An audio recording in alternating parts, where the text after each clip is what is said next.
Bubbles pop when people need money. And right now there are signs starting to show that people need money. When I saw this headline right here, I said, this is a red flag. This might be what pricks the bubble. Oracle says it plans to raise up to $50 billion in debt and equity this year, $50 billion in 2026 to build additional capacity for its cloud infrastructure. There's a problem. Investors have scrutinized Oracle's AI infrastructure build-out in recent weeks as its debt climbs and its fortunes become increasingly tied to OpenAI, which is not profitable and has not detailed how it would finance its infrastructure plans. When people need money, everything breaks. Bondholders are suing them right now for securities fraud. And I love this actually. Morgan Stanley CIO told Fortune she checks Oracle's credit risk every single morning as an early warning system for the entire AI market. Every morning, the opening screen on my Bloomberg is what's going on with CDS spreads on Oracle debt. If people start getting worried about Oracle's ability to pay, that's going to be an early indication to us that people are getting nervous. So think of a CDS, a credit default swap spread, as the price of a insurance policy for a loan. If people are worried the borrower might not be able to pay back their money, the price of that insurance goes up. So Ray Dalio, who started Bridgewater, one of the world's largest hedge funds, predicted the 2008 crisis, had only about 4 losing years since 1991. He's been escalating his warnings all year. There is definitely a bubble in markets. He says we're at 80% of the euphoria that preceded the 1929 crash and the 2000 dot-com bust. And just 2 days ago, we are on the brink of a capital war. But here's the thing that ties this whole story together. Dalio doesn't think bubbles pop because people suddenly realize stocks are overvalued. Here's his exact words. The bubble is at this 80% range on your index or metric. There are folks, we had Paul Tudor Jones come in here a couple weeks ago, and he said, look, I think we're in October of 1999. By the way, the market would still have 40% to go. Back in 1928, Charles Merrill, who founded Merrill Lynch, told everybody, get out of the market because he thought it was a bubble. And he was right and he was wrong insofar as from the beginning of 1928 to September of 1929, stock market went up 90%. And so... But I think that when you're looking at that, you're looking at it incorrectly, okay? What is a bubble is the definition, right? I want to reiterate, a lot can go up before the bubble bursts. What is it that pricks the bubble, right? Mm-hmm. Typically a tightening of monetary policy. We're not going to have that now, right? Mm-hmm. But you could have something. In other words, the need for cash. Right. The need for cash is always that which pricks the bubble. Because when you have wealth, you can't spend wealth. Right. You have to sell wealth in order to get the money to buy the things you need or pay the bills you have. That's the dumb. Right. So I think that the picture is pretty clear in that we are in that territory of a bubble. We are in that bubble territory, but we don't have the pricking of the bubble yet. Bubbles pop because the money flowing into the asset begins to dry up and the holders of stocks need to sell them to get money, most commonly for debt service payments. Translation, bubbles burst when people need money. You lose your job. Speaking of you lose your job, January layoffs surged to 17-year high. I'm going to get back to that in a second. And forced selling creates a chain reaction. This is pretty scary. He also points out something most people miss. U.S. households have $150 trillion in wealth on paper, but only $5 trillion in actual cash and deposits. If even a small percentage of people try to turn that paper wealth into real money at the same time, there isn't enough to go around. AI data centers are the new mortgage-backed securities. In 2008, Wall Street took risky mortgage loans, sliced them up, stamped them as safe, and sold them to pension funds. The whole system worked until it didn't. Now look at what's happening with AI data centers. Insane spending. Big tech spent $443 billion on CapEx in 2025, projected $602 billion in 2026. AI-related bond issuance, $15 billion to $125 billion in 2025. UBS projects up to $900 billion in new corporate debt globally in 2026. Total build-out cost over $3 trillion. Microsoft alone is spending $408 million per day. The 2008 parallels. Companies are hiding debt in off-balance sheet vehicles. Meta has a $27 billion special purpose vehicle with Blue Owl, and a consortium including BlackRock, Microsoft, NVIDIA, XAI, and sovereign wealth funds made a $40 billion acquisition of Aligned Data Centers. In 2008, banks did the same thing with structured investment vehicles. Nobody could see the full picture until it all collapsed.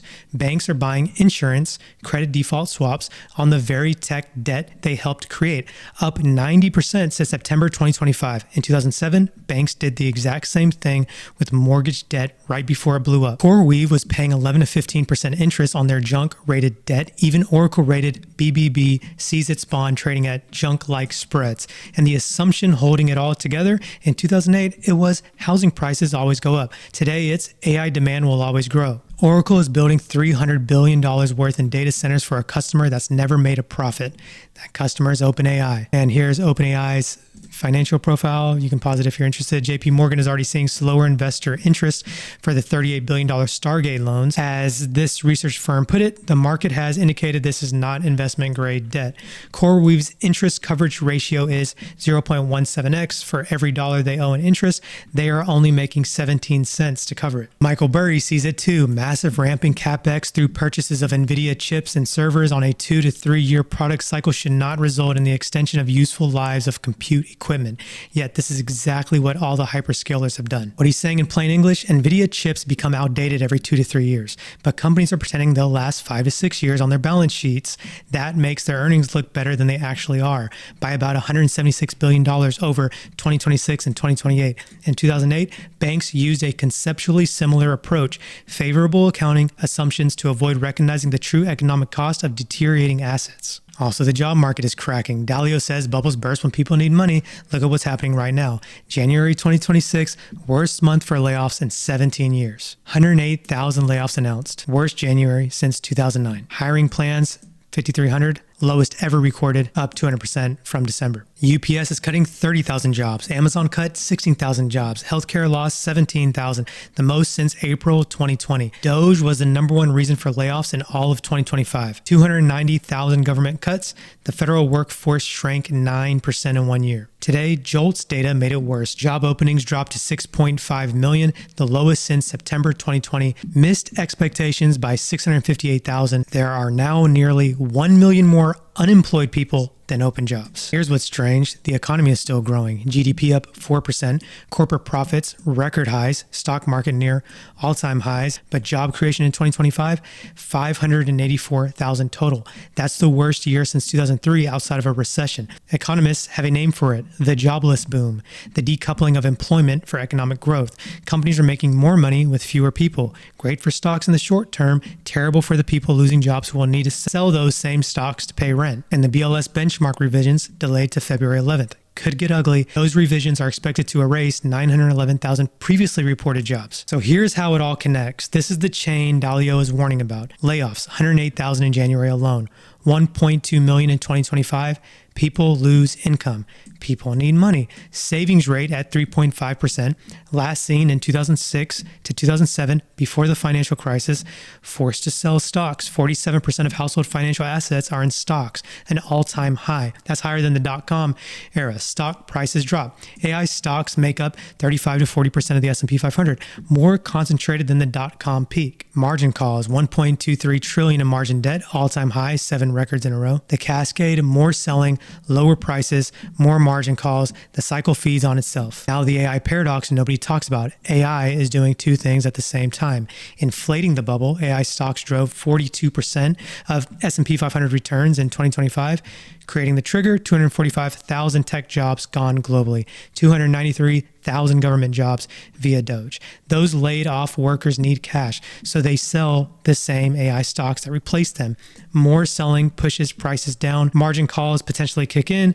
Algorithmic trading amplifies the drop. So what exactly pops this thing? Dalio's advice, you don't want to get out just because it's a bubble. You want to look for the pricking of the bubble. Well, that might have already happened with the layoffs. Layoffs at 2009 levels, 108,000 in January alone, consumer credit cracking, auto and credit card delinquencies at decade highs, Oracle's CDS at 16-year highs, bondholder lawsuits filed.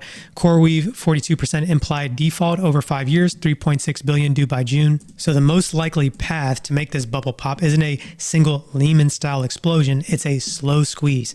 Credit spreads widen, borrowing costs go up, data center projects get canceled, NVIDIA misses, AI stocks reprice, layoffs accelerate, forced selling begins, then the cascade. Bottom line, Some might feel that Oracle is panicking. Dalio is saying that we're in a bubble. The AI debt machine mirrors 2008.